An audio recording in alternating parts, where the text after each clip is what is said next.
Hello everyone, मैं Veenu Verma excel in education channel में आप सभी का स्वागत करती हूँ। फ्रेंड्स, यहाँ पर हम तैयारी करते हैं यूजीसी नेट और सेट के एग्ज़ाम की, जो आपके जून 2024 में होने वाले हैं। ठीक है, तो ऐसे ही सेट के एग्ज़ाम भी आपके जो है डेट मिली हुई है और आपके वो भी एग्ज़ाम होंगे। तो इस तरह से हम पेपर 1 की तैयारी करते हैं और पेपर 2 एजुकेशन की तैयारी करते हैं।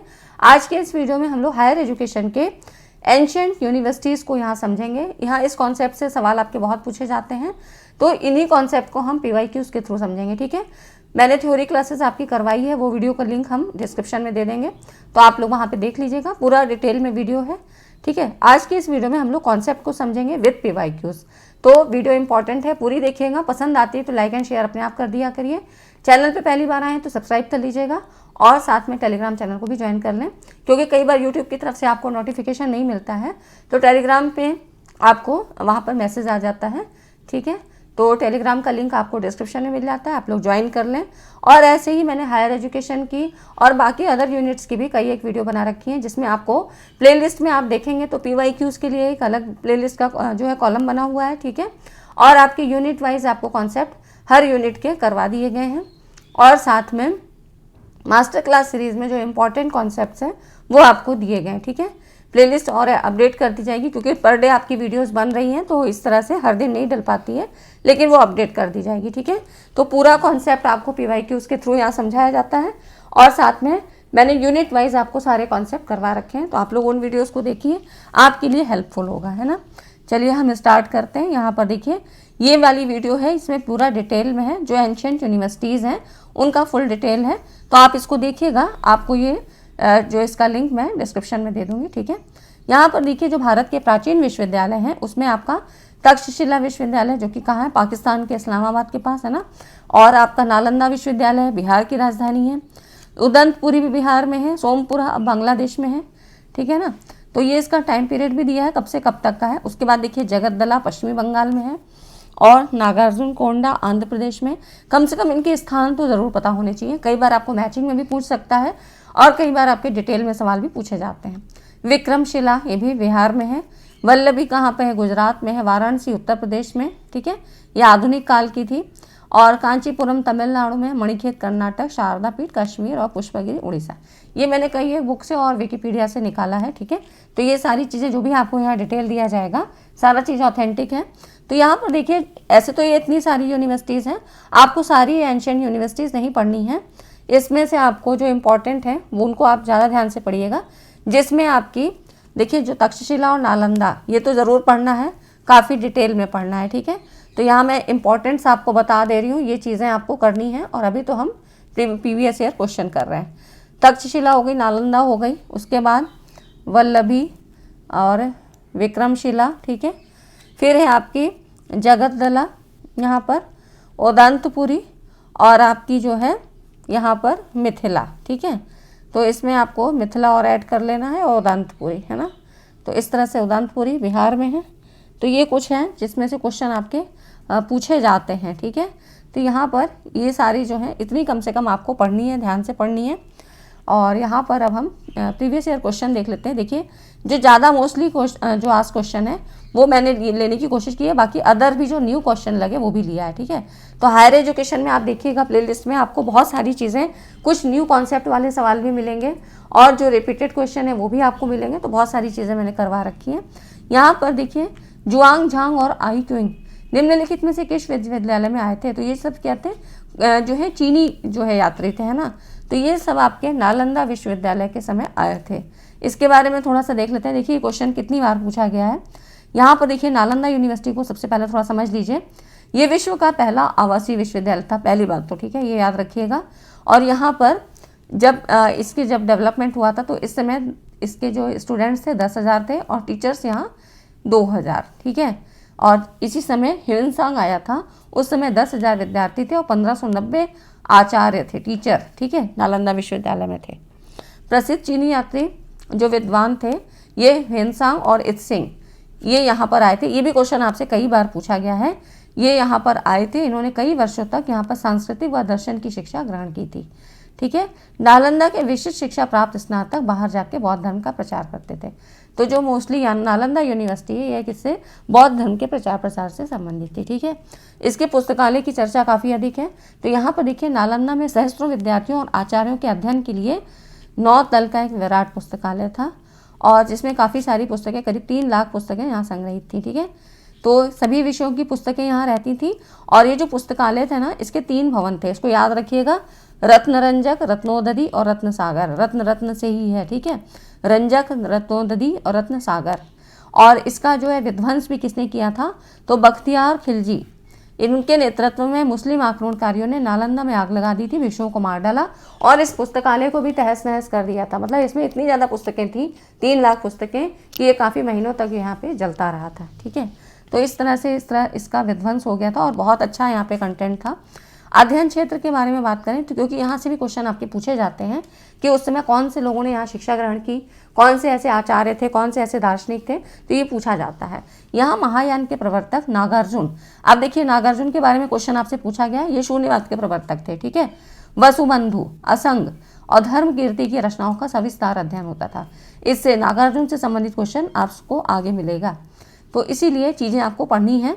वेद, वेदांत और सांख्य भी पढ़ाए जाते थे। व्याकरण, दर्शन, शल्य विद्या, ज्योतिष, योग शास्त्र और चिकित्सा शास्त्र भी पाठ्यक्रम के अंतर्गत थे। मतलब ये सारे विषय भी पढ़ाए जाते थे। और यहाँ पर कांसे की मूर्ति मिली, उसके आधार पर यह भी माना जाता है कि धातु की मूर्तियों के बनाने का विज्ञान भी यहाँ पर पढ़ाया जाता था। और खगोल शास्त्र अध्ययन के लिए एक विशेष विभाग था। तो इतनी चीज़ें यहाँ पर अध्ययन कराई जाती थी, मतलब काफ़ी अच्छी यूनिवर्सिटी थी। अब इसका जो आंसर पूछा है ना, तो जुआंग झांग और आईक्यू नालंदा विश्वविद्यालय में आए थे। ये कौन थे, प्रसिद्ध चीनी बौद्ध भिक्षु थे। हर्षवर्धन के शासनकाल में भारत आए थे और 15 वर्षों तक ये रहे थे। ठीक है, इनकी जो अपनी पुस्तक थी CU की, ये पुस्तक का नाम है, इसको याद रखिएगा। अपनी यात्रा का यहाँ पर तत्कालीन भारत का विवरण दिया है और उन्होंने हर्षकालीन भारत की सामाजिक, आर्थिक, धार्मिक और सांस्कृतिक अवस्था का परिचय भी दिया। ठीक है, तो ये इसका डिटेल आंसर हो गया, जो कि जहाँ से क्वेश्चन आपके पूछे जाते हैं। और वैसे इसलिए मैंने आपको कहा कि वो डिटेल वीडियो जरूर देख लीजिए, उसमें सारी चीज़ें आपको कॉन्सेप्ट थ्योरेटिकल पूरी बताइए। यहाँ तो मैंने PYQs लिए हैं। ठीक है, भारत के निम्नलिखित में से किस विश्वविद्यालय ने पहली बार लड़कियों के लिए विश्वविद्यालय की सभी परीक्षाएं प्रारंभ की थी, तो ये था आपका कलकत्ता विश्वविद्यालय। ठीक है, लेकिन आयोग ने इसको बम्बई यूनिवर्सिटी माना है। ठीक है, वैसे इसका सही आंसर कलकत्ता यूनिवर्सिटी होना चाहिए। कलकत्ता विश्वविद्यालय ने पहली बार 1877 में लड़कियों के लिए विश्वविद्यालय की सभी परीक्षाएं प्रारंभ की थी। और इसके पश्चात बम्बई विश्वविद्यालय ने इन्होंने 1883 में इस व्यवस्था को लागू किया था। और जो पहली महिला स्नातक थी जिन्होंने ग्रेजुएशन किया था वो था चंद्रमुखी बसु और कादम्बिनी बसु। ठीक है, तो यहाँ पर देख रहे हैं आयोग ने इसको बॉम्बे यूनिवर्सिटी माना था, है ना। तो इसीलिए यहाँ पर अब देखिए जो अगला क्वेश्चन है ये यहाँ पर नागार्जुन से संबंधित है। मैंने कहा था आपको आगे क्वेश्चन मिलेगा। निम्नांकित में से किस प्राचीन भारतीय विश्वविद्यालय ने सिद्ध नागार्जुनों के समय के ब्राह्मण और बौद्ध धर्म दोनों के अधिगम पीठ के रूप में प्रसिद्धि प्राप्त की थी? तो वैसे तो देखिए नालंदा यूनिवर्सिटी से संबंधित था, लेकिन यहाँ पर ब्राह्मण और बौद्ध धर्म दोनों के अधिगम पीठ के रूप में, तो यहाँ पर श्रीधान्य कटक ये जो यूनिवर्सिटी का नाम था, ये यहाँ पर इन्होंने शिक्षा प्राप्त की थी। नागार्जुन कौन थे? शून्यवाद के प्रतिपादक थे। ठीक है, और बौद्ध के आचार्य थे, है ना। तो महाकौशल के अंतर्गत विदर्भ देश में ये उत्पन्न हुआ था। इनके मतलब ऐसा विवरण से पता लगता है। नागार्जुन की दृष्टि में मूल तत्व शून्य के अतिरिक्त कुछ नहीं है। ठीक है, यहाँ पर क्या है, शून्य को कोई निषेधात्मक वस्तु नहीं माना गया है। और जैसा कि बौद्ध धर्म में मतलब ये कहा गया है, ये सारी वर्ड्स आपको मिलते हैं, एजुकेशन वाले पढ़ते होंगे, आस्ति नास्ति। ठीक है, आस्ति नास्ति दोनों ही और आस्ति नास्ति दोनों का विरोध, है ना। तो इस तरह से वहाँ पे हम बौद्ध धर्म के बारे में जब पढ़ते हैं शिक्षा शास्त्र में, तो ये सारी चीज़ें पढ़ते हैं, थोड़ा सा आपको भी जानना चाहिए। अब देखिए यहाँ पर प्राचीन भारतीय श्रीधान्य कटक विश्वविद्यालय ने सिद्ध नागार्जुन के समय ब्राह्मण और बौद्ध धर्म दोनों के अधिगम पीठ के रूप में प्रसिद्धि प्राप्त की थी। ठीक है, नागार्जुन कौन थे? भारतीय बौद्ध भिक्षुक दार्शनिक और माध्यमिक मत के संस्थापक थे और शून्यवाद के प्रख्यात बौद्ध आचार्य भी थे। और नालंदा विश्वविद्यालय दक्षिण एशिया का सबसे प्रसिद्ध विश्वविद्यालय था, है ना। तो हेनसांग ने भी शिक्षा यहाँ पर ग्रहण की थी। तो ये कुछ हो गया आपका श्रीधान्य कटक विश्वविद्यालय के बारे में। ठीक है, अगला जो क्वेश्चन है ना, यहाँ पर देखिए, भारत में प्राचीन काल में उद्विकास करने वाले कुछ सर्वाधिक उल्लेखनीय विश्वविद्यालय कहाँ स्थित थे? तो देखिए प्राचीन काल में एवोल्यूशन की बात हो रही है यहाँ पर। ठीक है, इसका इंग्लिश ट्रांसलेशन नहीं हो पाया है। क्योंकि बहुत बड़े फिर आंसर क्वेश्चन हो जाते हैं। यहाँ पर देखिए ये जो सारे ही थे ना, ये जो है यहाँ पर एवोल्यूशन के समय से थे। कौन कौन से मैंने आपको बताया है ना, जितनी लिस्ट पहले दी थी वही सारे हैं। तो इसमें आपका तक्षशिला भी आता है, विक्रमशिला भी आता है, जगद्दला भी है, उदंतपुरी है, नालंदा भी है। ठीक है, तो ये सारे ही इसके अंतर्गत आते हैं। यहाँ पर देख सकते हैं उद्विकास करने वाले विश्वविद्यालयों में गुप्त शासक कुमार गुप्त द्वारा निर्मित नालंदा विश्वविद्यालय पहला हुआ। 775 से 800 के मध्य शासक धर्मपाल द्वारा निर्मित विक्रमशिला विश्वविद्यालय। ठीक है, इनके जो शासक है ना, जिन्होंने इसको स्थापित किया, उनके ज़रूर याद रखिएगा। ठीक है, कुमार गुप्त का नालंदा विश्वविद्यालय। और ये सारी चीज़ें आपको थ्योरी क्लास में बताई गई हैं। फिर 8वीं शताब्दी के उत्तरार्ध में पाल शासक गोपाल द्वारा उदयनपुरी विश्वविद्यालय। ठीक है, तो ये सब विश्वविद्यालय इनके जो है ये संस्थापक थे। और नालंदा विश्वविद्यालय में 10,000 देश व विदेश के छात्र अध्ययन करते थे। ठीक है, तो इस तरह से तक्षशिला यहाँ पर निर्मित विश्व का सबसे पुराना विश्वविद्यालय था। ठीक है, तक्षशिला और नालंदा दोनों ही बहुत पुराने थे।